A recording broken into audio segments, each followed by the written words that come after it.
Naging viral ang panayam kina Paolo Avellino at Kim Chiu sa media ko ng kanilang serye.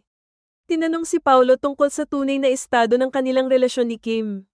Sa halip na diretsahang sumagot, 100 ang score na tugon ng aktor kaya ang basa rito ng nagtanong ay katumbas ito ng pag-amin ni Pao sa kanilang pagiging magjowa umano ng Chinita Princess. Komento pa ng nanguurot, akala raw niya ay si Jericho Rosales lamang ang matapang na umaamin hinggil sa kanyang love life, yun pala ay may tapang din si Pao na magpakatotoo. Paglilinaw naman ni Paolo, wala raw siyang inaamin at nagbigay lamang ng score. Ano ang sa inyo sa balitang ito?